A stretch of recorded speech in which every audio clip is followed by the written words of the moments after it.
This is another episode of Fire Breathing Rob. Please like and subscribe to our videos on YouTube. These videos are with great people from all over the country and even all over the world, and they have amazing stories to tell. So thanks so much for watching, and again, please share and subscribe to these videos. I have somebody that I found out about through doing a lot of research as a person that's a dog lover. I found out about BK. This is BK Kang. He is a veteran of the U.S. Marine Corps and also works for the Duluth Police Department. It's in Duluth, Georgia, if you don't know where Duluth is. And he works in the K-9 unit. So first of all, BK, thanks so much for your time today. And second of all, thanks for your service to our country and also your service as a police officer. Thank you for having me.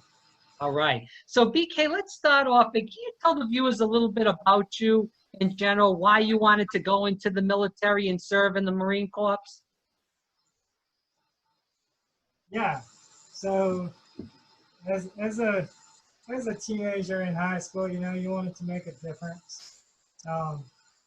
Looking at, I looked at many different ways, college routes. You know, should I become a jailer, start working at the sheriff office? But above all, you know, we knew that Marines were the strongest branch, the smallest branch, that they're the most effective branch. Looking at the recruiters, you know, looking at the system in the Marine Corps, I wanted to become one of the best. So that's one of the reasons I joined the U.S. Marine Corps. You always a lover of dogs, or when you went into the Marines, did they just give you that as a job? Say, hey, you're going to be working with Blue, and we'll talk about her a little bit as the interview goes on. But so when I was younger, I always wanted dogs. I always had love for the dogs and cats. You know, I was born in Korea, and in Korean culture and community, they don't really believe in dogs or anything like that. And my parents were kind of against dogs, you know, so I didn't really have any pets when I was younger. So as I get older, after moving to the United States, I always wanted to have a dog. Then this opportunity came up. This was actually my second deployment to Afghanistan. My first deployment was back in 2009 till 2010. During that time, we will encounter a lot of IED attacks. IEDs are improvised explosive devices. The enemy's intelligence, they usually make it most imaginable ways that they can make it. What they will do, this explosive device will go off and it will hurt the Marines, sailors, and then soldiers over there. We encountered so many IEDs. Although I was infantry unit, we didn't have any K-9 unit in the infantry. The opportunity came up. The Marine Corps wanted to try something new. So instead of having a K-9 from military police or explosive EOD personnel or, you know, combat engineers, anything like that, what if we give dog to a platoon that's going to go outside the water, you know, actually face the combat? They can have a dog stand by at all times, and maybe we can utilize them more, and maybe we can save more military personnel. When that opportunity came up, I volunteered for it. Did I know I was gonna like it? I don't know. It was up in the air, but I always had, you know, love for the dogs and always wanted to try something new. That's how I ended up being K-9 with the Marine Corps. so BK, I want to go into this, and this is BK Kang here on Fire Breathing Rob. And again, he was in the U.S. Marine Corps, and we're going to keep learning about this story as the interview goes on. How was it meeting Blue for the first time?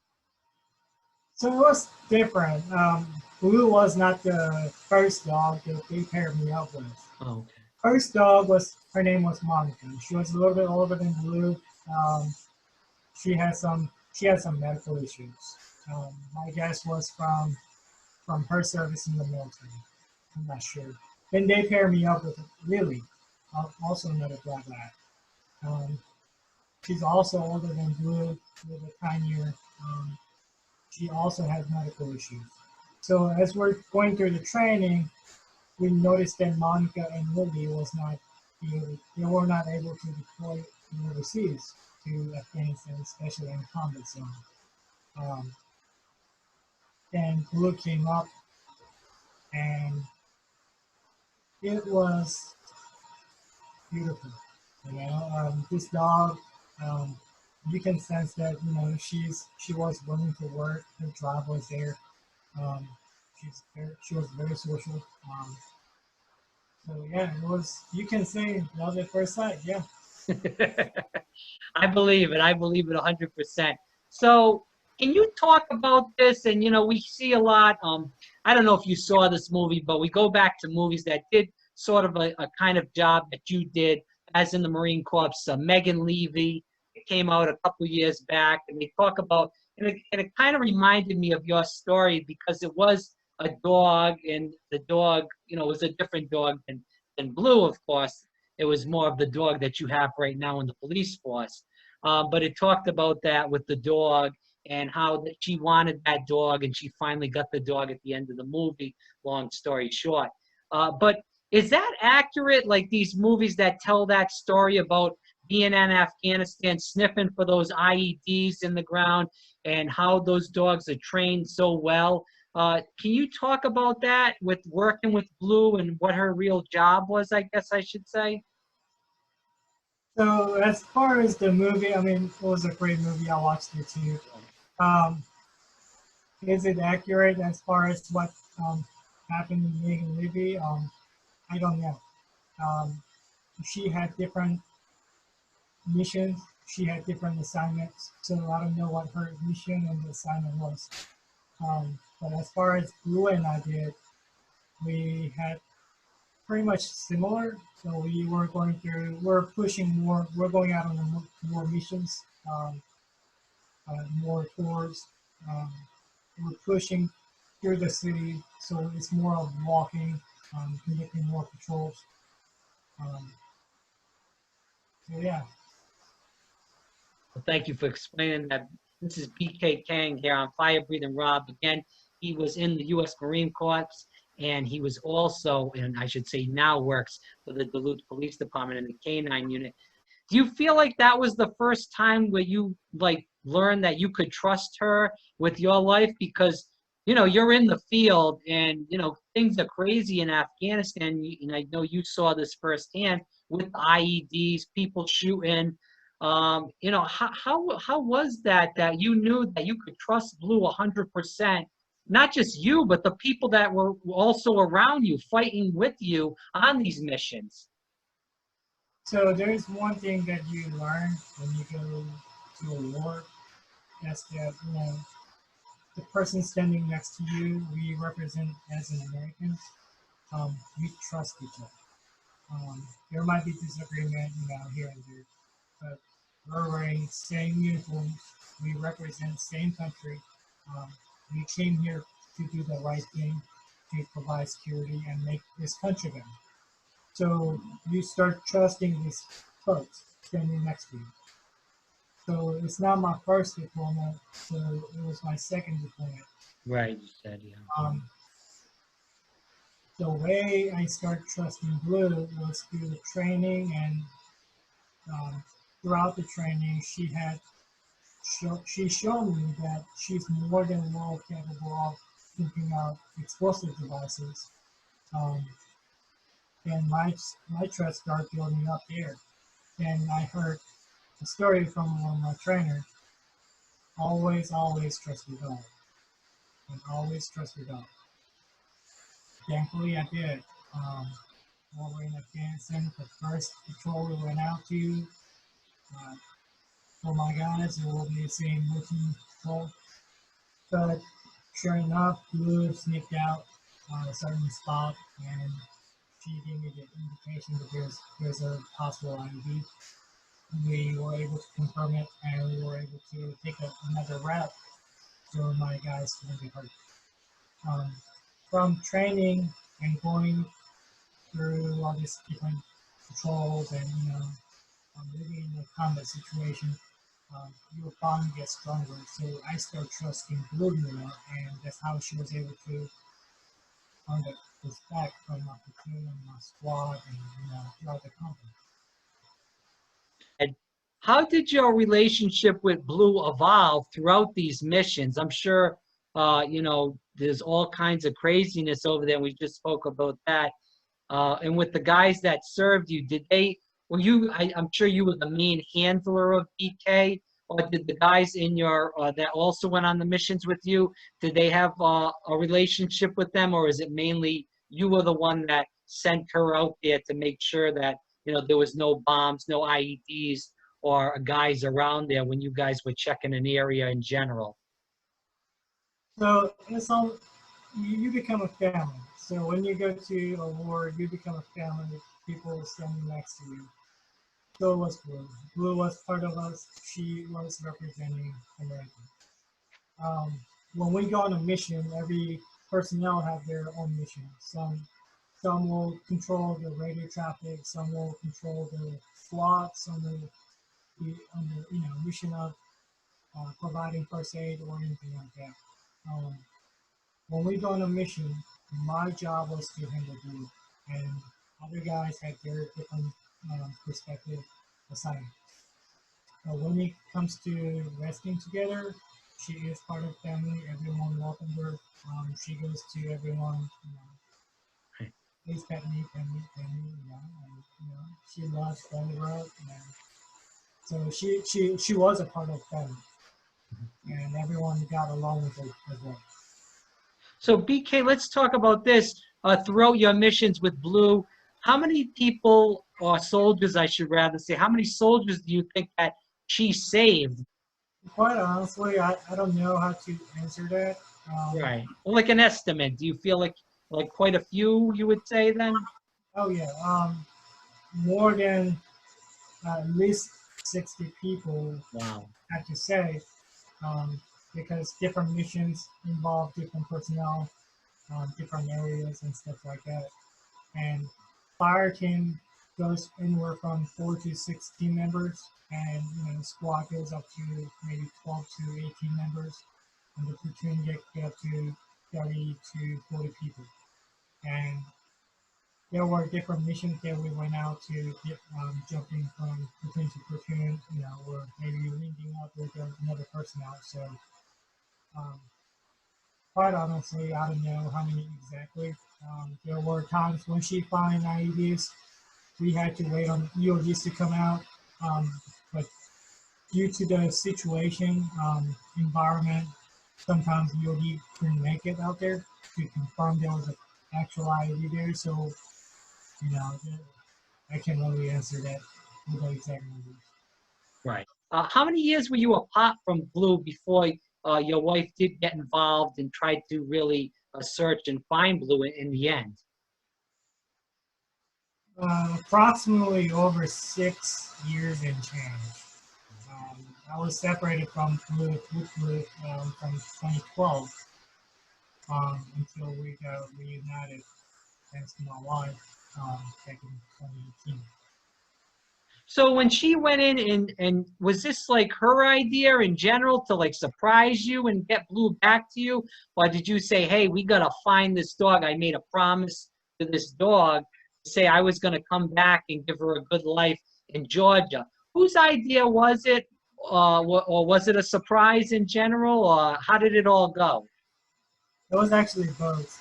Um, Ever since I left the Marine Corps, my first mission was to locate Blue, because over in Afghanistan I made a promise that, once you retire, I'll give you a good home, and you can cuddle all day, you can get snacks, you don't have to worry about anything else. Was part of me was keeping that promise. So throughout the course of trying to get in touch with Blue and trying to get her back, she got before the game from becoming a big. When she did, I lost track of her. But thanks to my wife, she had a connection between female Marines. She was also a Marine veteran, so she was able to locate where she was, and everything was kind of a surprise. And yet, I was still pursuing to get Blue back. Or was or how did all that go? and how was it to see Blue for that first time back? I know, like I said, with the dog that's similar to Blue, you know, when they see you and they know it's you, it's like an incredible feeling, not only for you, but I assume for the dog too. So was it one of those real feel goods where she kind of ran into you, and or how did it all go? So she flew back from Japan to Oh, Texas. wow. And, thankfully, there was an organization willing to transport Blue from Texas back to Georgia. I met her at the Atlanta airport. My wife was there. Um, one of the personnel from the organization was bringing Blue from Texas to Georgia, and when she did, there was mixed emotional feelings. Um, Blue was happy to see me, yet she was more excited about the toys, you know, and the person had the toys. Um, but then, you know, I think it took her a good couple of seconds or a couple of minutes before she finally recognized me, or maybe a couple of days perhaps. Um, but then, you know, I found out that she actually did remember who I was, because of the stuff that we were doing, playing outside, you know, and stuff like that. And, you know, deep in my heart, she knows who I was. And the first impression was a little mixed up. I was happy and she was happy, but yet we're very emotional. So it was, she ran up to me, but then she turned around, she wanted to play with toys. That's hilarious. So BK, let's go into this. Um, how is Blue's health now? You know, all that work that she did in such a place, and how hot it is and cold it can be at times in Afghanistan, depending on obviously the season that you're in, and you know that firsthand. You know, her doing those missions, which are extremely intense, not just on you, but also on her. How has her health been back? Is she pretty good health-wise? I know, what is she, about 13 years old now, or 10, or how old is she? She's 11, she's 11, turning 12. Um, as far as health-wise, she is generally healthy. But she did scare me. Was it yes, winter, February, March timeframe? She had a big mass in her mouth, and then that's where we're talking about possibility of cancer. So that scared me. And once we got it all tested out, thankfully it was not cancerous.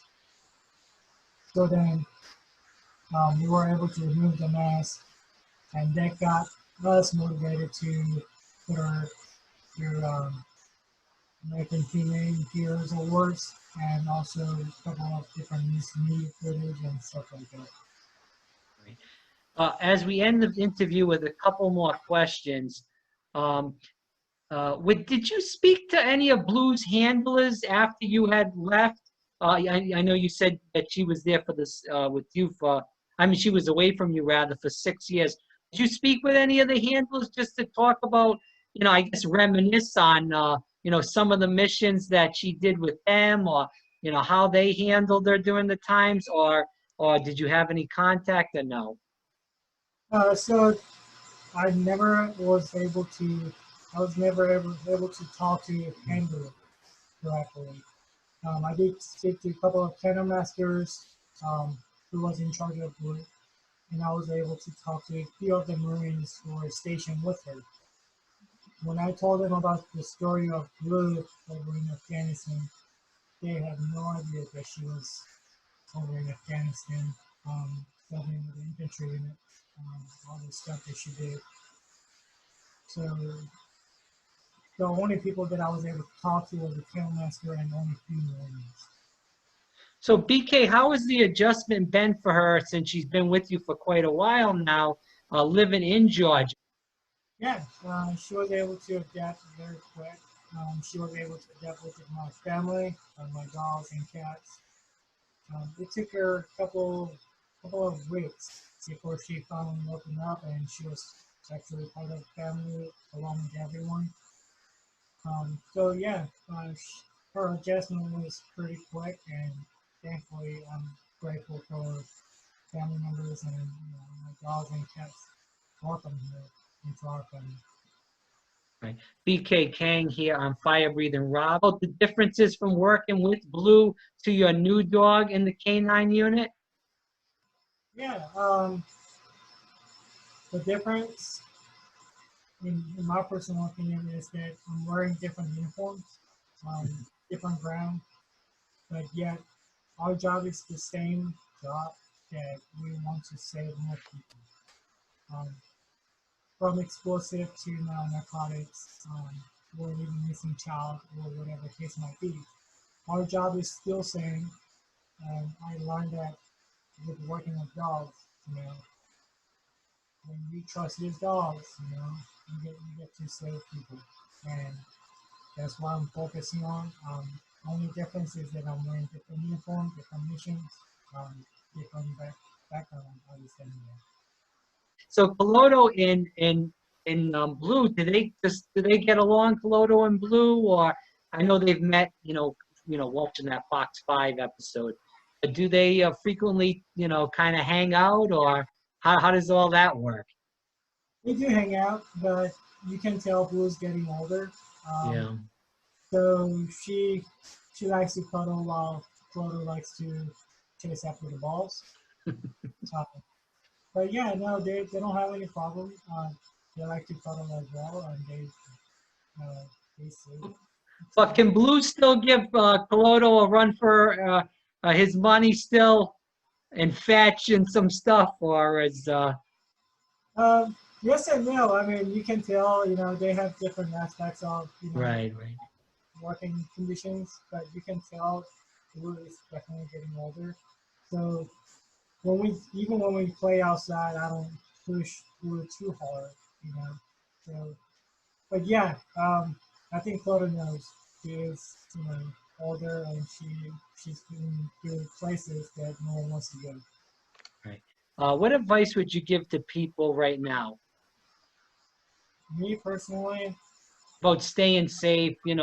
Like I said, the virus is crazy. People are protesting. The virus is getting worse. What advice as a police officer would you give to the people listening right now? from deep down in my heart, I want everyone to, you know, be united, and above all, stay safe. Um, no matter what you do, please stay safe. And when you need help, we are here to help you. And please look after each other, because overall, we are Americans. Right. Thank you for that advice. And BK Kang, thanks so much. Everybody for listening, definitely share this video. It's an amazing story. I think it needs to be told more than it has been. So thanks so much, BK. I appreciate your time. Thank you for having me.